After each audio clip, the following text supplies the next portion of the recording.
Imagine landing on a planet so quiet, your heartbeat is the loudest thing you hear, until the silence speaks back. One by one, your team vanishes without a trace. You're alone. Or so you think. Then, something not quite human appears, not to attack, but to ask, "Will you listen?" What starts as a search for a signal becomes a journey into a living world, where time bends, memories breathe, and a single choice could change what it means to be human forever. This isn't just first contact, it's a test. And you're the answer. If you are new here, then please subscribe this channel and show thumbs up by liking the video. Now let's move toward this wonderful story. The signal came 3 days ago, quiet at first, like a whisper tucked between the static of the stars. It pulsed with a rhythm that didn't match any known language, yet something about it felt intentional, not random noise, not a natural anomaly, just something waiting.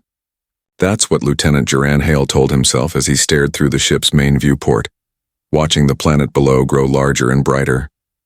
Officially, the mission was to investigate unusual electromagnetic readings from an uncharted world at the edge of known space. Unofficially, curiosity was gnawing at everyone on board. Duran, though, had a habit of keeping his curiosity close to the chest. He'd been in too many situations where it got people hurt. They landed on Velithor just before dawn. The sunlight didn't break over the horizon like it did on Earth. It shimmered through the sky like it was underwater. Everything shimmered. In fact, the ground looked like soft glass. The mountains in the distance were translucent. The air had a pale golden haze that made the whole world feel dreamlike, unreal. Duran had barely stepped off the ship when things went wrong. 1 minute. His team was with him. 6 other explorers in matching suits, their voices chattering through comms as they scanned the area. The next moment, silence. Not even static. He spun around and saw nothing. No teammates. No footprints. No sign they'd ever been there. The land was smooth and unbroken, like the dust had healed itself the second their boots lifted off it. Duran's heart started to pound. He tapped his comms, checked his visor, rescanned the area with every tool he had. Nothing. Alone. His first thought was a glitch, maybe a hallucination caused by some unknown atmosphere element. But his suit was reading normal levels. Oxygen. Stable. No toxins. His vitals were fine, even though his gut was screaming otherwise. He took a few cautious steps. The ground beneath him was solid, but didn't echo the way it should have with his heavy boots. It felt like walking on crystal, but it made no sound, and the colors, gold shifted into silver, which melted into pale blue, then back to gold again. It wasn't random. It was too smooth. Too alive. Duran stopped and looked up.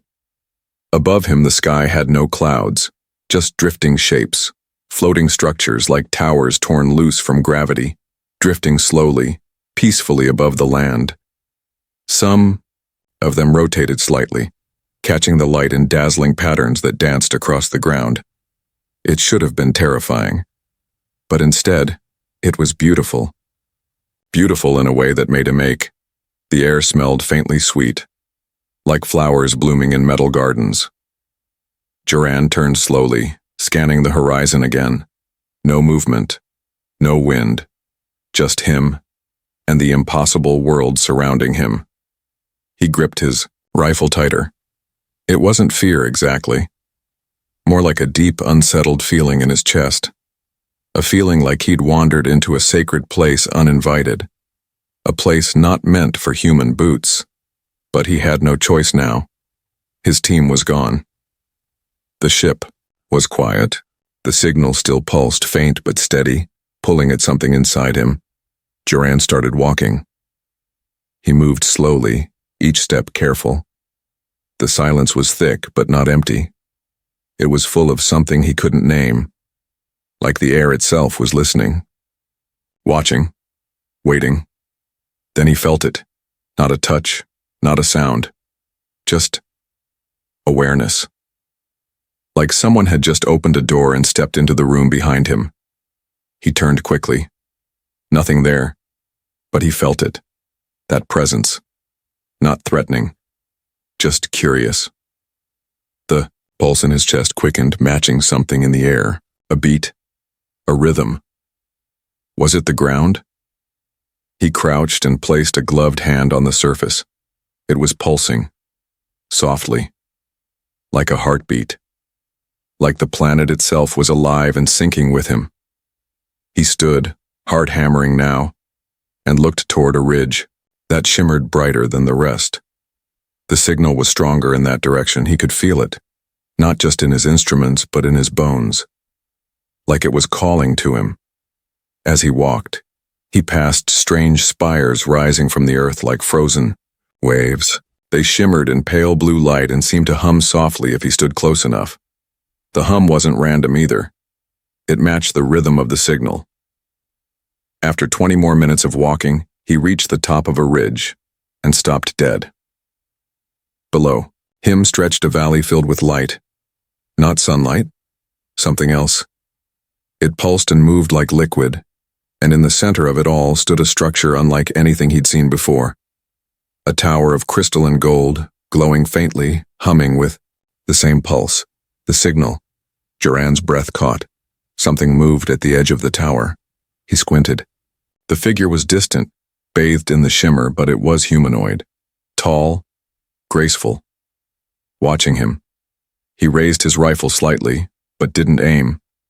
The figure didn't move. Just stood there, as if waiting for him to decide something. Duran lowered the weapon. Whatever this place was, it was no accident. The signal wasn't random, and he was not alone. Duran stood on the ridge, the glowing valley spread out before him, his heart pounding in his chest. The figure near the tower hadn't moved, but its presence pulled at him like a magnet. He didn't know what he expected, maybe fear, maybe awe, but what he felt instead was a strange kind of peace. As if the world had taken a breath and was waiting to see what he'd do next. He took a step forward, then another, moving down the ridge slowly. The ground beneath him still pulsed gently with that same heartbeat rhythm. It was no trick of the light. It was real. It was alive. The closer he got to the tower, the more surreal everything became. The air seemed thicker, but not in a way that made breathing hard. It was like stepping into a song that had no beginning or end. Sounds curled around him, soft, melodic hums, barely noticeable but impossible to ignore. The figure still waited near the base of the tower. It stood tall, unmoving, and the light seemed to bend slightly around it. When he was about 20 feet away, the figure turned. Duran froze. She wasn't like any creature he'd ever encountered, on Earth, in space, or in training simulations. Her shape was humanoid, yes, but not quite human. Her skin shimmered like moonlight on water, smooth and pearlescent. Her face was delicate, eyes wide and luminous, shifting in color with every blink. Her hair floated softly behind her as though caught in a breeze he couldn't feel, and her presence, more than her appearance, was what stunned him. She radiated calm, curiosity, intelligence. She took a step forward and tilted her head, studying him. "You are not of this place," she said, her voice both rich and light, like wind chimes carried by a storm. The words were perfectly clear, as if they were spoken in his own mind rather than through sound. Duran opened his mouth, hesitated, then said, "I'm human." "Human," she repeated, rolling the word softly like she was testing its shape. "You are alone." He swallowed and nodded. "My team vanished, I don't know how or why." For a moment, silence stretched between them. Then she moved again, this time slower, more graceful. She reached out, not to touch him, but to gesture toward the tower. This place does not lie. It reflects. It listens. Duran didn't know what that meant, but he followed her. The base of the tower wasn't made of stone or metal. It was something else entirely. It shimmered with every color at once, and none at all. The structure didn't look built. It looked grown. She walked, without sound, her feet not even disturbing the glowing dust on the ground. Duran tried to speak again. "Do you know where my people went?" She stopped and turned. They are safe, held between moments. He frowned. Between moments? This world, she said slowly, lives in layers. Your kind sees only one. But time is not flat here. It folds. Joran stared at her. He wasn't a scientist, but even he knew this went far beyond anything in the books. Why me? He asked. Why am I still here? She looked at him with something that might have been warmth or simply understanding. You heard the signal. You listened. Most do not, he shook his head. I wasn't trying to hear it, I just noticed it. That was enough. They walked together through the tower's outer ring. Strange shapes hovered around them, like floating crystal leaves or pieces of frozen music. Joran's eyes widened as some of them lit up briefly when he passed. Are these alive? She nodded. They are echoes, memories made solid. He paused beside one and felt something stir inside him, an emotion, sharp and bright, like a memory he didn't remember making. He backed away, breath catching in his throat. You felt it, she said. This world remembers. They reached the center of the tower where a small platform rose above the floor. The light here was brighter, almost blinding. She turned to him, her eyes glowing deep violet now. You have a choice. A choice? He echoed. You can return to your kind, forget what you saw, or you can stay, learn, become more than what you were. Joran stared at her. What happens if I stay? You will see, she said simply. You will understand. He thought about his crew, his orders, his life before all this. It already felt so far away. This place, this moment, felt more real than anything else ever had. And my team? They will return. As if no time passed at all. He looked down at his hands, clenched into fists, then up at her again. She wasn't trying to trick him. There was no sense of manipulation or control, just calm, quiet curiosity. He stepped forward past the edge of the platform. The light surrounded him, warm and soft, like stepping into a dream. And in that moment, he made his choice. He stayed. Joran stood in the light, surrounded by a silence, so deep it felt like the universe had stopped breathing. Yet it wasn't empty. It buzzed softly like 1,000 thoughts were waiting just beyond the edge of sound.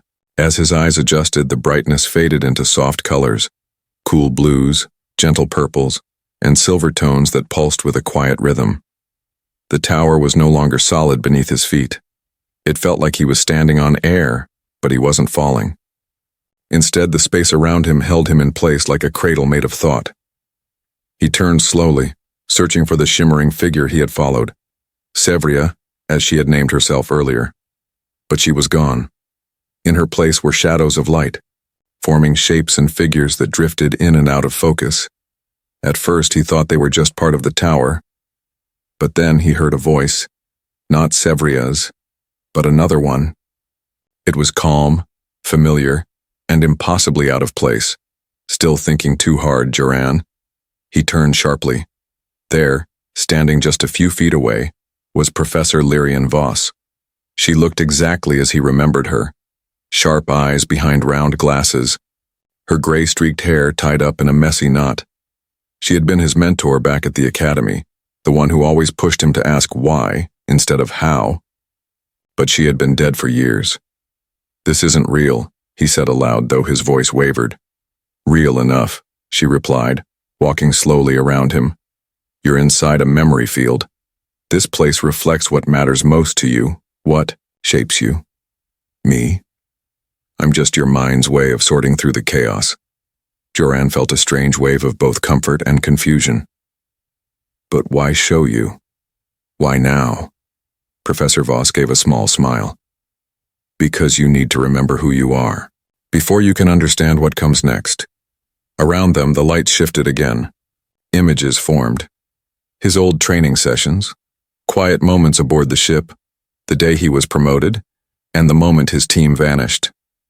Each one flickered like a flame, then disappeared. The room wasn't just showing him memories.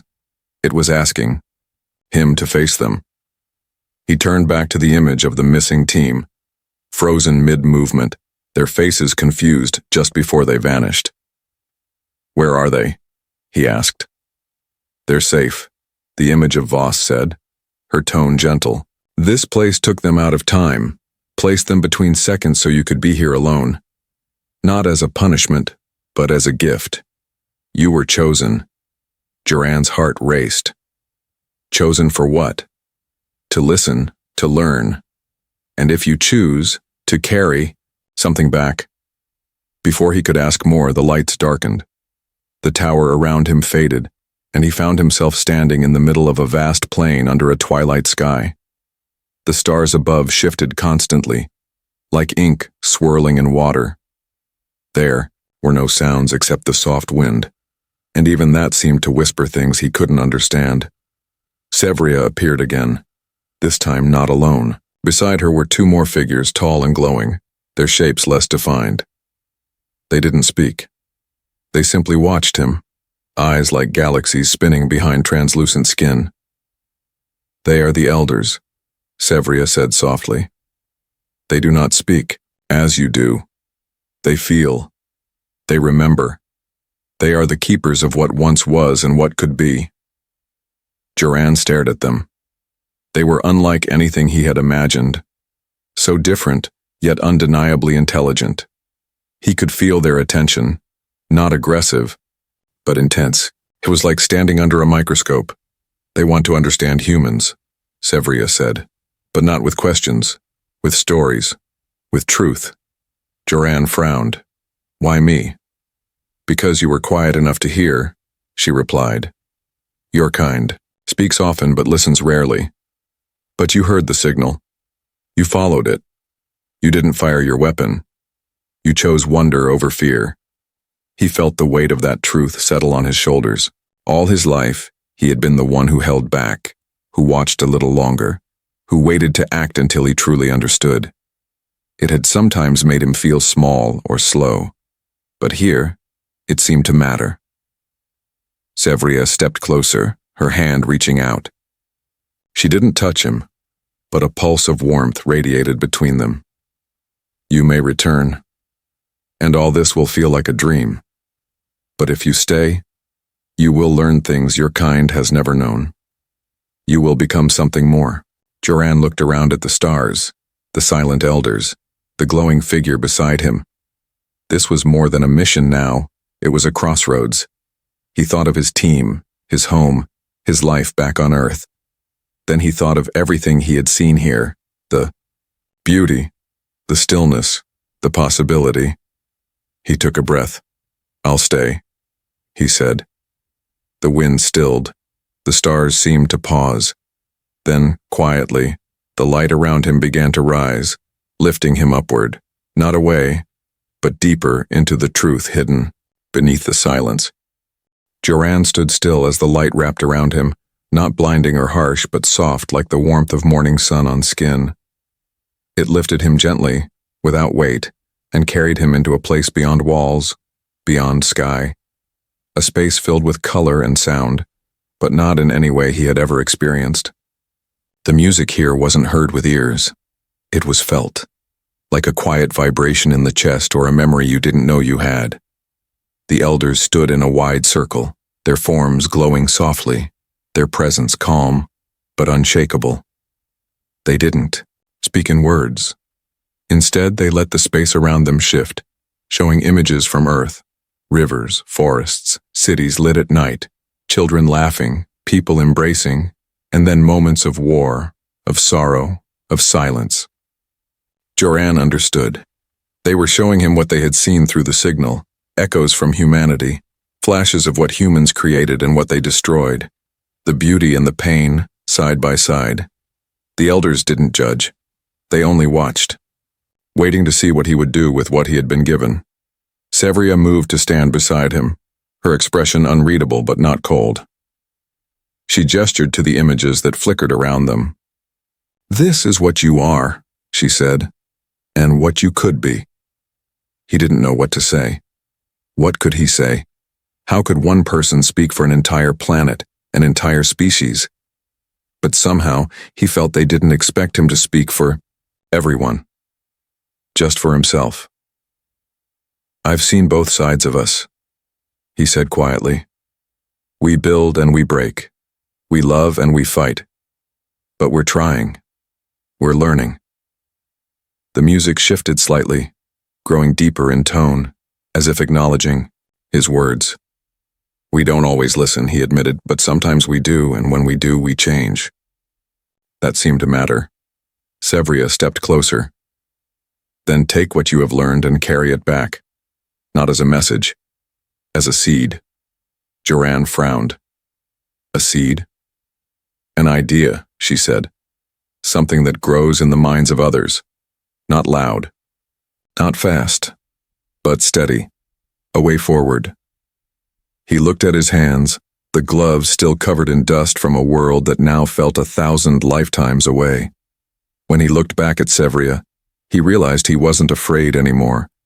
Not of being lost. Not of being alone. Not of not knowing all the answers. He understood now. Some truths didn't need to be spoken to be shared. The elders moved then, not with steps but with light, drifting closer until they formed a ring around him. One by one they sent out thin lines of light that touched his chest. Not painfully, but with a soft jolt, like being gently woken from sleep. Memories flooded him. Not just his own, but moments from the planet's history.